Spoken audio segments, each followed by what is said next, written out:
வணக்கம் நண்பர்களே, நாம் இன்னைக்கு இந்த வீடியோவில் என்ன ஒரு முக்கியமான தகவலை பற்றி தெரிஞ்சுக்க போகிறோம் அப்படின்னு சொல்லிட்டு பார்த்தீங்கன்னா, ரீசெண்டாக லாஸ்ட் நீயா நானா எபிசோட் பார்த்தவங்க எல்லாருக்குமே யாமினிங்கிற பேர் வந்து கொஞ்சம் ஃபெமிலியராக இருக்கும். இப்போ யூடியூப் ஷார்ட்ஸாக இருக்கட்டும், இன்ஸ்டாகிராம் ரீல்ஸ் அப்படின்னு சொல்லிட்டு எதை திறந்தாலுமே யாமினியோட அந்த லவ் பிரேக்கப்பை பற்றி தான் நிறைய வீடியோஸ் வந்து ஷார்ட்ஸாக வந்துட்டுருக்கும். அந்த வகையில் கவலைப்படாதீங்க யாமினி அப்படின்னு சொல்லிட்டு அவங்களுக்கு சப்போர்ட்டிவாக நிறைய பேர் வந்து இன்னைக்கு ஆறுதல் சொன்னாலும் நிறைய நெகட்டிவ் விஷயங்களும் இதில் அவங்களுக்கு வந்துட்டு தான் இருக்குது. ஆனால் பர்சனலாக இந்த விஷயங்கள் வந்து யாமினியை பாதிச்சிருக்குது. ப்ளீஸ் இப்படி பண்ணாதீங்க, தயவுசெய்து இதை பரப்பாதீங்க. இன்கேஸ் இது இப்போது மீடியாவில் ஃப்ளோ ஆகிட்டு இருந்தால் கூட அதை பற்றி தயவு செய்து ரிப்போர்ட் பண்ணுங்க, என்னுடைய பெர்மிஷன் இல்லாத இந்த வேலையை பண்ணாதீங்க அப்படின்னு சொல்லிட்டு யாமினியே ரொம்ப எமோஷனல் ஆகி ஒரு வீடியோ போட்டிருக்கிறாங்க. இப்போ இந்த வீடியோ தான் இப்போது சோஷியல் மீடியாவில் மிகப்பெரிய பேசுபொருளாக போயிட்டுருக்கு. லாஸ்ட் நீயான எபிசோட்லேயே வந்து நிறைய விஷயங்கள் கோபிநாத் சாரே வந்து யாமினியை கன்சோல் பண்ணுறதுக்கு நிறைய பேசியிருப்பார். ப்ளீஸ் நீங்கள் இந்த விஷயத்தை பர்சனலாக எடுத்துக்காதீங்க. இந்த உலகத்தில் அன்பு செலுத்துறதுக்கு அப்படின்னு சொல்லிட்டு நிறைய விஷயங்கள் கிடக்குது, கோடிக்கணக்கான விஷயங்கள் கிடக்குது.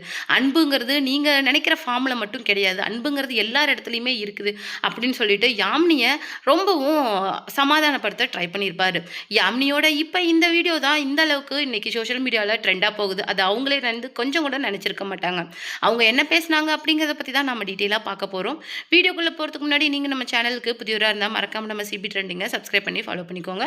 வாங்க வீடியோக்குள்ளே போகலாம். லாஸ்ட் நீயா நானா எபிசோடில் யாமினி வந்து என்ன பேசியிருக்காங்க அப்படின்னு சொல்லிட்டு பார்த்தீங்கன்னா, அந்த காதல், அதாவது அவங்க வந்து ஒருத்தரை லவ் பண்ணிட்டு இருந்திருக்காங்க. அந்த லவ்னால வந்து என்ன பண்ணியிருக்காங்க, ஒருத்தர்கிட்ட பேசக்கூடாது அப்படின்னு சொல்லிட்டு அவங்க லவ்வர் வந்து சொல்லியிருக்காங்க. பட் அதையும் மீறி யாமினி பேசுனதுனால அவங்களுடைய லவ்வர் வந்து லவ்வை பிரேக் பண்ணிட்டு போயிட்டாங்க. பிரேக் பண்ணிட்டு அவர் துபாய்க்கு வேலைக்கு போயிட்டாரு. துபாய்க்கு வேலைக்கு போனதுனால என்ன பண்ணியிருக்காங்க அப்படின்னு சொல்லிட்டு இந்த லவ் பிரேக்கப்பில் இருந்து நம்ம யாமினியால் மீண்டு வெளியில் வர முடியல. ரொம்பவும் அதில் ஸ்ட்ரகிள் ஆகி நின்றுருக்குறாங்க. கிட்டத்தட்ட அந்த பாயிண்ட்லேயே யாமினி நின்றுட்டாங்க. அவங்களால மூவ் ஆன் ஆக முடியல. ஸோ வந்து ரொம்பவும் பிரேக் ஆகி உடஞ்சி வந்து அந்த லவ் பிரேக்கப்லேருந்து ஒரு பையன் எந்த அளவுக்கு வலிய கஷ்டத்தை அனுபவிப்பானோ அதை விட மோசமாக அனுபவிச்சிருக்காங்க. ஒரு நாள் நம்ம ஏன் இங்கே இருக்கணும், அவர் முன்னாடி போய் சடனாக நின்று அவருடைய ரியாக்ஷன் எப்படி இருக்குது அப்படின்னு சொல்லிட்டு பார்க்கலாம் அப்படின்னு சொல்லிட்டு சடனாக துபாய்க்கே கிளம்பி போயிட்டாங்க. பட் ஆனால் அவர் என்ன பண்ணியிருக்காரு, அவர் ரொம்ப காமாக என்ன சொல்லியிருக்காரு, நீ எதுக்கு இங்கே இப்போ வந்த, நீ ஏன் இப்படிலாம் பண்ணிகிட்டு இருக்க அப்படின்னு சொல்லிட்டு ரொம்ப சாஃப்டாக கேட்டிருக்காரு. அது வந்து இன்னும் வந்து பெரிய வழியை அவங்களுக்கு கொடுத்துருக்கு. அதாவது இப்படி போய் நின்னாவது அவருடைய மனசில் அந்த சின்னதாக நம்ம இருப்போம், நம்ம அந்த மனசுலேருந்து இன்னும் போயிருக்க மாட்டோம் சொன்ன எக்ஸ்பெக்ட் பண்ண யாமினிக்கு ஒரு பெரிய டிசப்பாயின்மெண்ட் கிடச்சிருக்குது. ஸோ வந்து அவங்க திருப்பி வந்தாலுமே இந்த ஃபெயிலியர்லேருந்து அவங்களால பண்ண முடியல. ஒரு கட்டத்தில் யாமினி என்ன நினச்சிருக்காங்கன்னா, நம்ம ரொம்ப, அதாவது பிரேக்கப் ஆயிடுச்சு, ஆனாலும் அவர்கிட்ட நம்ம டாக்ஸிக்காக பிஹேவ் பண்ணுறோம் அப்படிங்கிறத புரிஞ்சுக்கிட்டாங்க.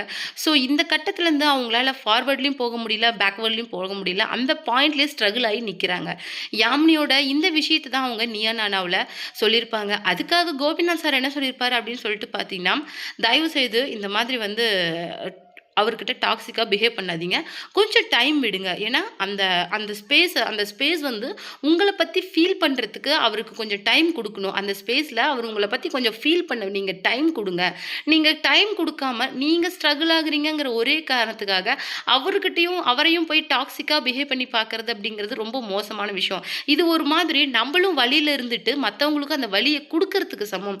லவ் அப்படிங்கிறது ரெண்டு சைடில் இருந்தால் கண்டிப்பாக வந்திருக்கும். அப்படிங்கிற பட்சத்தில் நான் ஸ்ட்ரகிள் ஆகிறேன் அப்படிங்கிறதுக்காக நீயும் ஸ்ட்ரகிள் ஆகணும் அப்படின்னு சொல்லிட்டு நினைக்கிறது எந்த விதத்தில் சரி. நீங்கள் ஸ்ட்ரகிள் ஆகுறீங்க புரியுது, ஆனால் பட் அதை புரிஞ்சுக்கிறதுக்கும் அந்த டைம் நீங்கள் கொடுத்து தான் ஆகணும். இப்படி நீங்கள் அவர் போகிற இடத்துக்கெல்லாம் பின்னாடியே போயிட்டு இருக்கிறதுனால உங்கள் லவ்வை நீங்கள் காட்டணுங்கிற அவசியமே கிடையாது.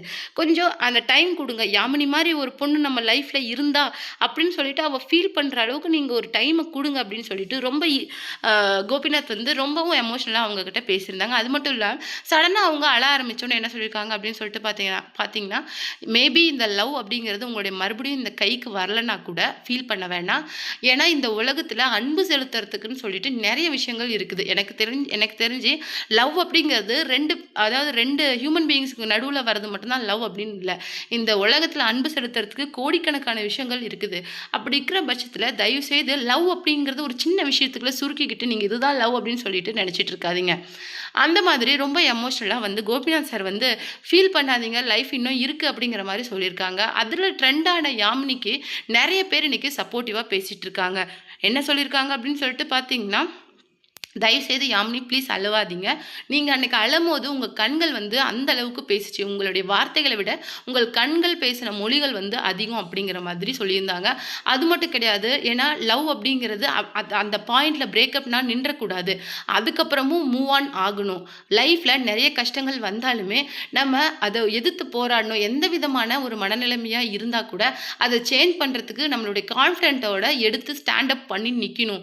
ஏன்னா லவ் அப்படிங்கிறது ஒரு சாதாரண விஷயம் கிடையாது. 2 பேருக்கு நடுவுல வர்றது. அப்படிங்கும்போது நம்ம பிரேக்கப் பண்ணிட்டு வந்தாலும் சரி, அவங்க பிரேக்கப் பண்ணிட்டு போனாலும் சரி, டாக்ஸிக் பிஹேவியர யாருமே அந்த லவ்வுக்கா காரணம் காமிச்சு நம்ம யாருக்குமே குடுத்துக்க கூடாது. ஒரு பையன் ஒரு பொண்ணுக்கோ, இல்ல ஒரு பொண்ணு ஒரு பையனுக்கோ குடுத்துக்க கூடாது. அது மிகவும் முட்டாள்தனமா இருக்கும். அப்படிங்கிற பட்சத்தில இந்த லவ் அப்படிங்கிறது குடுத்து வாங்குறது. அ அ இன்னொரு பக்கம் சொல்லப்போனா, முழுக்க முழுக்க அன்ப குடுக்கறது. ஸோ நீங்க கொஞ்சம் ரெஸ்ட்ல இருங்க. அவரு உங்கள கண்டிப்பா தேடி வருவாரு. மறுபடியும் நீங்க ரீயூனியன் ஆவீங்க அப்படின்னு சொல்லிட்டு, நெறைய பேர் இன்னைக்கு யாமினிக்கு ஆதரவா பேசிட்டு இருக்காங்க. நீங்க இத பத்தி என்ன நெனைக்கிறீங்க? அப்படிங்கிற உங்களுடைய கருத்துக்கள மறக்காம நம்ம கமெண்ட் பாக்ஸ்ல குடுத்துருங்க. இது ஒரு புறம் இருக்க, நயன்தாரா மேமும் இன்னைக்கு கவினும் இன்னைக்கு ஒரு ஹாய் அப்படிங்கிற மூவில கமிட் ஆயிருக்காங்க. அந்த மூவியோட ஒரு ப்ரொமோ தான் இப்போ வந்து ரிலீஸ் ஆயிருக்கு. அதுதான் இன்னைக்கு ரொம்பவும் வைரலா போயிருக்கு. கவின் வந்து நெறைய மாறுபட்ட வேடங்கள்ல ஏற்று நடிச்சுக்கிட்டு இருந்தாலும், இன்னைக்கு நயன்தாரா மேம் அப்படிங்கிற ஒரு லேடி சூப்பர் ஸ்டார் கூட இன்னைக்கு காம்போ போட்டு நடிச்சிருக்கிறது அப்படிங்கிறது எல்லாராலயுமே மிகவும் வந்து ஆச்சரியமா பார்க்கப்படுற விஷயமா இருக்கு. கவின் தன்னுடைய ஸ்டேஜ்ல இருந்து நெக்ஸ்ட் ஸ்டேஜ்க்கு மூவ் ஆன் ஆயிட்டாரு அப்படிங்கிற மாதிரி இன்னைக்கு நெறைய பாராட்டுதல் கவினுக்கு கிடைச்சாலும், இன்னொரு முக்கியமான விஷயம் என்ன சொல்லிட்டு பார்த்தீங்கன்னா, இன்னைக்கு நயன்தாரா மேம் அந்த பழைய கிராமத்து லுக்ல வந்து அந்த ப்ரொமோல பார்க்கும்போது எல்லாருக்குமே சூப்பர்பா இருக்கு. அது மட்டும் இல்லாம இது லவ் கம் ஃபேமிலி அப்படின்னு சொல்லிட்டு ஒரு கம்ப்ளீட் ட்ரீட்டா இருக்கும் அப்படின்னு சொல்லிட்டு இப்ப நமக்கு நல்லாவே புரியுது. அது மட்டும் இல்ல, அந்த படத்துல வந்து லவ் மட்டும் இல்லாம, எமோஷனல் மட்டும் இல்லாம, ஃபேமிலி பேக்கிரவுண்ட் அப்படின்னு சொல்லிட்டு சூப்பர்பா இருக்க போகுது. ஆரம்பத்திலேயே வந்து விக்னேஷ் சிவன் சார் வந்து என்ன ஐ மீன் கவின் வந்து என்ன சொல்லியிருப்பாரு அப்படின்னு சொல்லிட்டு பார்த்தீங்கன்னா, நயன்தாராவ பத்தி என்ன சொல்லியிருப்பாருன்னா, "அந்த பொண்ணு அவ்ளோ ஒர்த்தாடா மச்சான்" அப்படின்னு சொல்லிட்டு கேட்கும்போது, "கடவுளே கார்பன் பேப்பர்ல வரைஞ்சா கூட அப்படி ஒரு அழகிய வரைய முடியாதுடா. அவ அவ்ளோ பேரழகி" அப்படிங்கிற மாரி சொல்லியிருப்பாரு. அந்த மாரி அவரு வர்ணிச்சது உண்மையிலேயே சூப்பர்பா இருக்கும். ஏன்னா, அந்த படத்துல நயன்தாராவோட அவுட்புட் அப்படிங்கிறதும், அவங்களுடைய அந்த லுக் அப்படிங்கிறதும் கம்ப்ளீட்லி வந்து வேற யுனிவர்ஸ்ல லுக்கா வந்து இருக்குது. அந்த அளவுக்கு ஒரு கம்ப்ளீட் ட்ரீட்டா இந்த படம் அமையப்போகுது அப்படின்னு தான் எல்லாருமே எதிர்பார்க்குறாங்க. இந்த படத்த எப்ப ரிலீஸ் பண்ணுவாங்க அப்படிங்கிற ஒரு பெரிய எதிர்பார்ப்பு இப்ப இந்த பேரோட இந்த ப்ரமோ அப்புறம் மக்கள் மத்தியில நெறைய எதிர்பார்ப்புகள ஏற்படுத்தியிருக்குது. கவின் ரொம்ப நாள் கழிச்சு ஒரு அருமையான ஒரு கம்ப்ளீட் லவ் ஸ்டோரி அதுவும் ஃபேமிலி பேஸ்ல நடிக்க போறாரு அப்படிங்கிற ஒரு அஃபிஷியலான விஷயமும் ரிலீஸ் ஆயிருக்கு. அவருடைய டாடா படத்துக்கு அப்புறம் அவர் வந்து சூஸ் பண்ணியிருக்கிற ரைட் சாய்ஸா இந்த படம் இருக்க போகுது அப்படின்னு சொல்லிட்டு கவின் சைட்லேருந்து சொல்றாங்க. டாடா படம் வந்து எதிர்பாராத அளவுக்கு மிகப்பெரிய வெற்றியை ஈட்டி குடுத்தது. அந்த அளவுக்கு நயன்தாரா மேம் கூட கைகோர்த்திருக்கிற இந்த ஹாய் மூவியும் அதிகப்படியான சக்சஸ வாங்கி குடுக்கறது மட்டும் இல்லாம, கவின இந்த சினி ஃபீல்ட்ல நெக்ஸ்ட் ஸ்டேஜ்க்கு கண்டிப்பா கூட்டிட்டு போகும். கிட்டத்தட்ட சிவகார்த்திகேயன் சார் கூட ஈக்குவலா காம்பீட் பண்ற அளவுக்கு வரும் அப்படின்னு சொல்லிட்டு எதிர்பார்க்கப்படுது.